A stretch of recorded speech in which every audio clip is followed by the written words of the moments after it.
नमस्कार दोस्तों, business technology daily news analysis में आप सभी का एक बार फिर से स्वागत है। यानी कि इस बीटी डीएनए में हम लोग दिन भर की कुछ इंपॉर्टेंट न्यूज़ को कवर करेंगे और उनके बारे में एनालिसिस करेंगे। इस तरह की वीडियो आप लोगों को रोजाना मिलती है शाम के टाइम में, तो आप लोग चैनल को सब्सक्राइब करें और बेल आइकन को जरूर क्लिक करें, जिससे कि आने वाली और वीडियोज़ की नोटिफिकेशन आप लोगों तक आती रहें।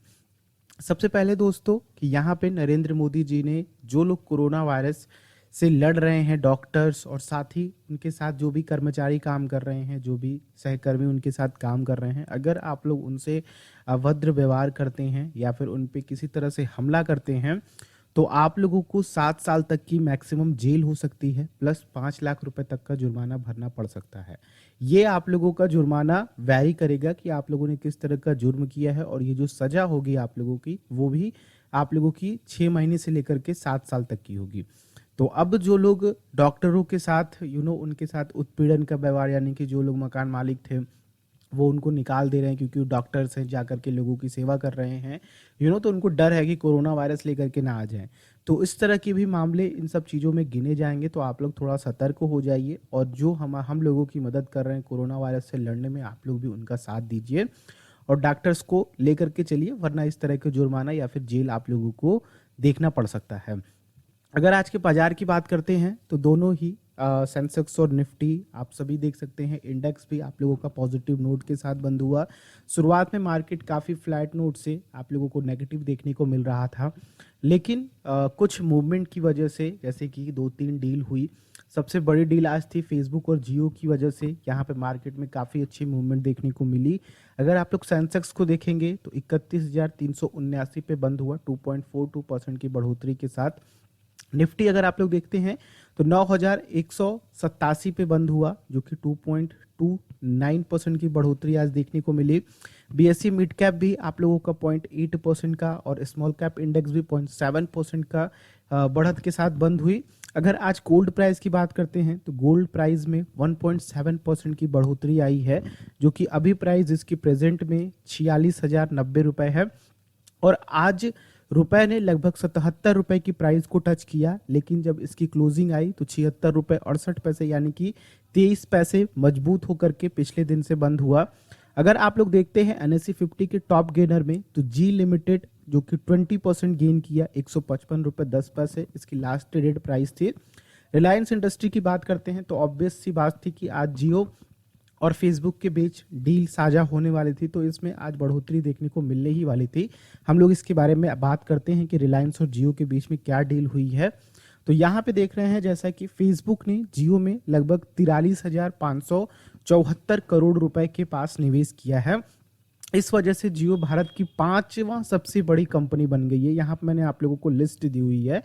यहाँ पे टॉप 4 कंपनीज जो हैं, जो जियो से पहले आती हैं, रिलायंस जो कि इसकी पेरेंट कंपनी है, Tata communication service, Tata consultancy service, HDFC, HUL, ये आप लोगों की एफएमसीजी सेक्टर की कंपनी है। फिर उसके बाद आप लोगों की जियो के बाद Airtel, ITC, Kotak Mahindra, ICICI, और यहाँ पे आप लोगों की जो भी जियो में आप इन्वेस्टमेंट हुआ है फेसबुक की तरफ से, लगभग 10% की हिस्सेदारी का मालिक हो जाएगा फेसबुक। यानी कि उसने 43,000 करोड़ रुपए इन्वेस्ट करके ऑलमोस्ट 9.9% शेयर्स होल्ड कर लिए हैं जियो के। नेक्स्ट दोस्तों कि यहाँ पे महिंद्रा की KUV 100 NXT BS6 इंजन के साथ लॉन्च होगी है। ये केवल इंडिया में पेट्रोल वर्जन के साथ आएगी, जिसकी प्राइस 5.50 से लेकर के 7.1 लाख रुपए तक की होगी। यानी कि अगर आप लोग पिछला कंपैरिजन करते हैं तो ऑलमोस्ट 10 से 18 से 19,000 रुपए इसकी प्राइस बढ़ चुकी है BS6 इंजन की वजह से। ये आप लोगों को अलग अलग वेरिएंट में मिलती है। पहला वेरिएंट है इसका K2 प्लस का, K4 का, K6 प्लस का और K8 प्लस का। इसमें जो इसकी स्पेसिफिकेशन में इंजन होगा वो 1.2 लीटर का फ्लैकन Z80 पेट्रोल इंजन होगा, जो कि आप लोगों का 81.8 हार्स पावर का पावर जनरेट करेगा और 115 न्यूटन मीटर का टार्क जनरेट करेगा, पीक टार्क जनरेट करेगा। इसमें आप लोगों को 5 मैनुअल स्पीड ट्रांसमिशन मिलेंगे, प्लस इसका जो एवरेज होगा अप्रॉक्स 17 to 18 मिल जाता है। नेक्स्ट दोस्तों कि एनएससी बीएससी ने अपने जो भी ब्रोकर्स हैं और साथ में जो भी इन्वेस्टमेंट करते हैं, इनके साथ जो लोग ट्रेडिंग करते हैं एनएससी बीएससी पे खरीदते हैं बेचते हैं, उनको चेताया है कुछ चीज़ों को लेकर के कि आप लोगों ने देखा होगा कि जूम ऐप की कंट्रोवर्सी काफ़ी ज़्यादा बढ़ गई थी। जूम में लगभग कई लोगों के डेटा को लीक हुआ है, कई लोगों के डेटा को एक तरह से हैकर्स की तरफ से चुराया गया है। और इस समय जूम को, जो कि लॉकडाउन का समय है और सब लोग वर्क फ्रॉम होम कर रहे हैं, तो जूम ऐप का काफ़ी ज़्यादा यूज़ हो रहा है। तो इस वजह से एनएससी और बीएसई के ब्रोकरों को खास करके एनएससी ने चेताया है कि आप अगर जूम का यूज़ कर रहे हैं तो आप प्लीज़ अपने कंप्यूटर में या फिर अपने फ़ोन में एंटीवायरस डाउनलोड करके रखें। प्लस आप लोग सारे सिक्योरिटी टिप्स का ध्यान रखें, जैसे कि आप लोग फालतू लिंक्स पे क्लिक ना करें। अगर आप लोगों के सामने कोई और एप्लीकेशन है जो कि जूम से सिक्योर है और आप लोगों का काम उससे हो जा रहा है, तो आप लोग दूसरी एप्लीकेशन को भी यूज़ कर सकते हैं। और मैं आप लोगों से कहूँगा कि आप लोग भी सिक्योर्ड रहिएगा, फालतू के लिंक्स पे जाकर के कोई सर्वे में भाग मत लीजिए, ठीक है। आप लोग आपका जो काम है वो कीजिए, जो आप लोग एंटरटेनमेंट कर रहे हैं ऑनलाइन वो कीजिए, लेकिन अगर आप लोग के पास व्हाट्सएप पे या फिर टेलीग्राम पे किसी तरह के लिंक्स आ रहे हैं तो आप लोग उन पे जाकर के किसी भी तरह की फॉर्म फिलअप या फिर कोई भी एप्लीकेशन डाउनलोड मत कीजिए। नेक्स्ट दोस्तों, कोरोना वायरस के अपडेट की बात करते हैं। तो पूरे वर्ल्ड में केस लगभग अभी तक 25,76,861 दर्ज हो चुके हैं, जिसमें डेथ 1,78,863 लोगों की हुई है। और इंडिया के डेटा की बात करते हैं तो 20,471 केस अभी तक दर्ज हो चुके हैं, जिसमें डेथ 652 है। तो आप लोगों से कहूँगा कि आप लोग जितना हो सके घर पे ही रहें। अगर आप लोगों को ज़रूरी काम नहीं है तो घर से बाहर निकलने की कोई ज़रूरत नहीं है।